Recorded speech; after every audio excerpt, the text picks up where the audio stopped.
Hello everyone, welcome back to our channel learning hub. और आज हम करेंगे सीटेट के पीवाईक्यू पेपर 2 से रिलेटेड क्वेश्चंस। ओके, सो हम स्टार्ट करते हैं हमारे क्वेश्चन नंबर 1 से।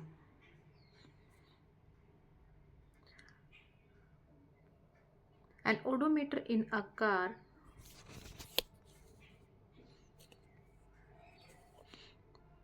An odometer in a car measure average speed of the car, acceleration of the car, distance traveled by the car, instantaneous speed of the car। Means जो odometer car में लगा हुआ होता है वो क्या मेज़र करता है?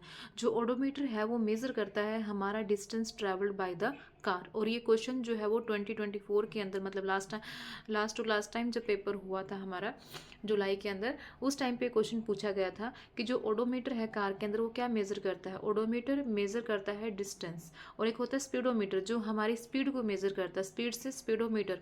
सो ओडोमीटर यहाँ पे हमारा जो ऑप्शन है वो जाएगा आंसर थर्ड। आंसर जो है वो हमारा सी हो जाएगा, राइट।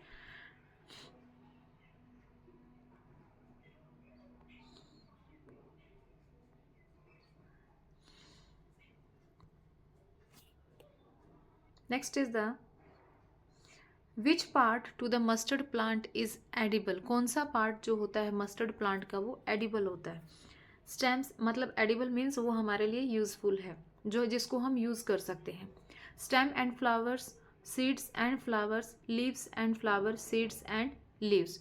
तो मस्टर्ड प्लांट मतलब जो सरसों का प्लांट होता है वो उसका कौन सा पार्ट जो है वो एडिबल होता है। उसका पार्ट एडिबल होता है हमारा सीड्स एंड लीव्स। कौन सा होता है हमारा? Seeds and leaves, right. Next is the a ball is throne up in the air. मतलब एक बॉल को एयर के अंदर थ्रो किया गया। It reaches a maximum height and then returns to the thrower. मतलब वो मैक्सिमम हाइट तक गई और उसके बाद वो जिसने उसको थ्रो किया था थ्रोअर के पास वो वापस आ जाती है। विच of the following quantities have the same values during the upward and downward motion of the ball. तो इसमें से कौन सी क्वांटिटी जो वो सेम रहेगी जब वो ऊपर जा रही है और नीचे आ रही है, तब एक चीज़ जो है वो सेम रहेगी। उसकी एक्सेलरेशन सेम रहेगा, फोर्स ऑफ ग्रेविटी सेम रहेगी। फोर्स ऑफ ग्रेविटी अगर वो ऊपर जाती है तो फोर्स ग्रेविटी तो क्या है, जब नीचे आ रही है तो ग्रेविटी ज़्यादा होगी, ऊपर जा रही है तो ग्रेविटी कम हो जाएगी। उसका डिस्प्लेसमेंट यानी distance, work done by the gravity, और जो ग्रेविटी के द्वारा जो वर्क डन किया गया है वो भी डिफरेंट होगा। बट उसकी जो एक्सेलरेशन है यानी जो उसकी स्पीड है वो क्या रहेगी? सेम रहेगी। तो यहाँ पे हमारा ऑप्शन जो होगा वो क्या होगा? ए। हमारा ऑप्शन क्या होगा? ए, राइट।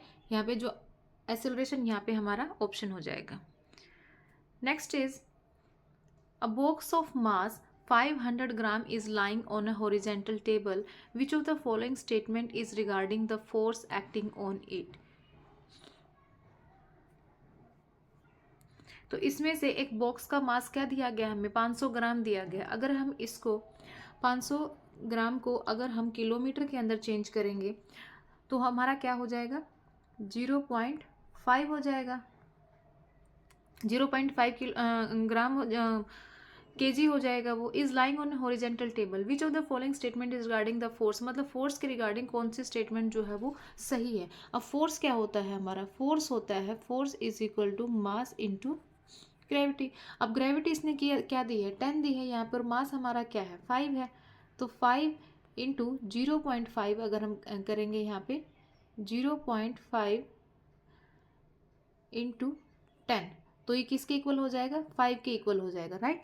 तो force acts on it, no force acts on it, an unbalanced force of 5 newton acts on it in the downward direction. मतलब एक अनबैलेंस्ड फोर्स डाउनवर्ड डायरेक्शन में लगेगा 5 न्यूटन, या फिर a pair of balanced forces act on it and unbalanced force of 5 newton acts on it in the upward direction. ना force downward direction में लगेगा ना अपवर्ड डायरेक्शन में लगेगा।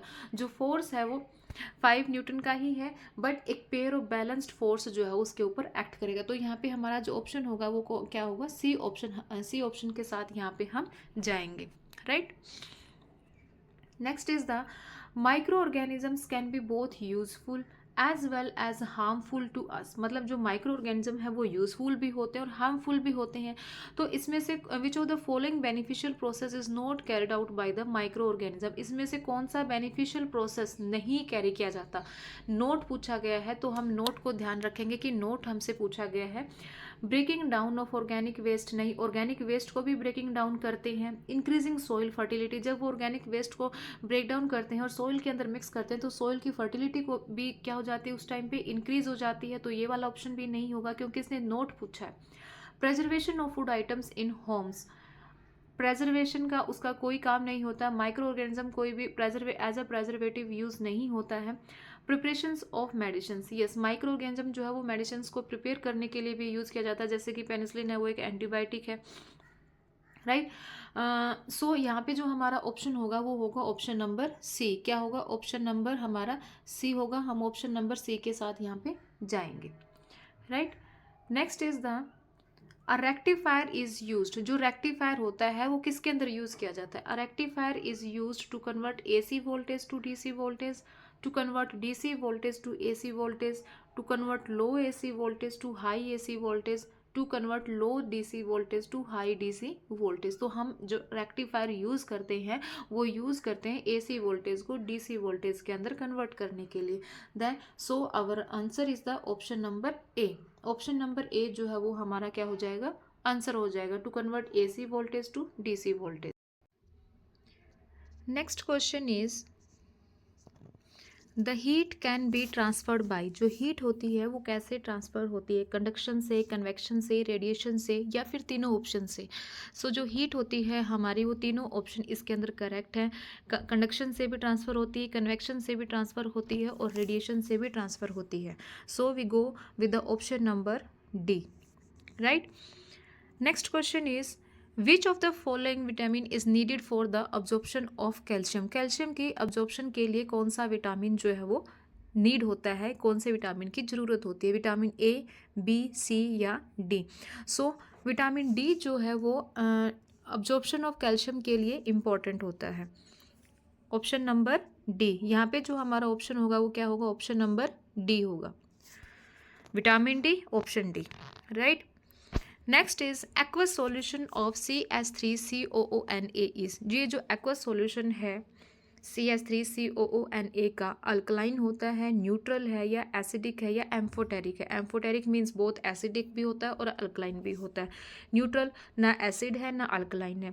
तो यहाँ पे ये हमारा एक्वस सॉल्यूशन जो है ये क्या है, अल्कलाइन है, मतलब इसका जो नेचर है वो क्या है, बेसिक नेचर है। सो option number A is the correct answer. Next is the intensity of earthquake is measured by, जब अर्थक्वेक आता है तो उसकी इंटेंसिटी कितनी है, मतलब कितना उसका लेवल रहा है, 6 है, 7 है, 2 है, 3 है, 4 है, जितनी भी इंटेंसिटी है वो किसके द्वारा मेज़र की जाएगी। जो इंटेंसिटी है अर्थक्वेक की वो मेज़र की जाती है हमारे रिचर स्केल के साथ। कौन से स्केल के साथ, रिचर स्केल के साथ जो है वो मेज़र आउट की जाती है, right. Next is the density of milk is measured by, जो डेंसिटी होती है मिल्क की वो मेज़र की जाती है लैक्टोमीटर, हाइड्रोमीटर, बैरोमीटर और हाइग्रोमीटर, किसके द्वारा जो है वो मेज़र की जाती है। So the density of the milk is measured by lactometer, lactometer के द्वारा हम मिल्क की डेंसिटी को जो है वो मेज़र आउट करते हैं, right. Next is the which one of the following is a scalar quantity, scalar quantity के अंदर कौन सा आता है, फोर्स, प्रेशर, वेलोसिटी, एक्सेलरेशन या नन ऑफ द अबोव। एक होती है स्केलर क्वांटिटी, एक होती है हमारी वेक्टर क्वांटिटी। वेक्टर क्वांटिटी के अंदर दो चीज़ें आती हैं, उसकी डिस्प्लेसमेंट भी देखी जाएगी, उसका मैग्नीट्यूड भी देखा जाएगा। स्केलर क्वांटिटी के अंदर सिर्फ हम एक ही चीज़ को मेजर आउट करते हैं, उसके मैग्नीट्यूड को, फोर्स, प्रेशर, वेलोसिटी, एक्सेलरेशन। सो यहाँ पे जो हमारा आंसर होगा कि जो स्केलर क्वांटिटी है, प्रेशर जो है वो स्केलर क्वांटिटी होती है। रेस्ट जो ऑप्शन है इसके अंदर फोर्स, वेलोसिटी, एक्सेलरेशन, ये सारी क्या है, ये एक वेक्टर क्वांटिटी है, right. So option number B is the correct answer, option number B is the correct answer. Next question is a convex mirror is use to form an image of a real object, convex mirror को use किया गया है कि real image बनाने के लिए, एक real object की इमेज बनाने के लिए। द रॉन्ग स्टेटमेंट इज, तो इनमें से रॉन्ग स्टेटमेंट क्या होगी। The image lies between the pole and the focus, image जो है वो पोल और फोकस के बीच में लाई करेगी, ये भी करेक्ट है। The image is diminished in size, image का जो साइज है वो भी छोटा हो जाएगा, करेक्ट है। The image is erect, image भी जो है वो कन्वेक्स मिरर के द्वारा क्या आती है, इरेक्ट आती है, बट इसने रॉन्ग स्टेटमेंट पूछी है तो लास्ट वन जो हो जाएगी वो हमारी रॉन्ग स्टेटमेंट होगी। The image is real, real image नहीं होती है, वो कनकेव मिरर का फंक्शन होता है। तो यहाँ पे the image is real, this is the wrong statement about convex mirror, option number D is the correct, right.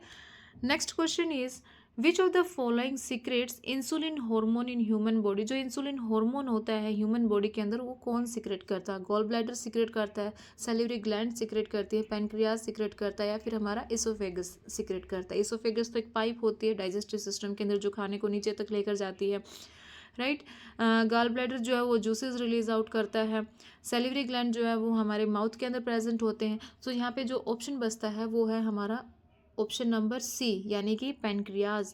Pancreas क्या करता है, इंसुलिन हार्मोन को सीक्रेट आउट करता है, right. Next is the last question of this class, diphtheria disease is caused by, जो diphtheria disease है वो caused की जाती है जैंथोमोनास के द्वारा, सीडोमोनास के द्वारा, कॉर्नियो बैक्टीरियम के द्वारा, या वेरियोला के द्वारा। So the option number is option number C, corynebacterium diphtheria. पूरा नाम क्या है इसका, corynebacterium diphtheria causes the diphtheria disease, right. So option C is the correct option. So यहाँ पे आज हमने सीटेट से रिलेटेड 15 क्वेश्चन जो पिछले ईयर्स के अंदर पूछे गए हैं वही सेम क्वेश्चंस मैंने उठाए हैं। आज की क्लास में हमने 15 क्वेश्चन जो है वो रिवाइज किए हैं पिछले पेपरों से। So thank you.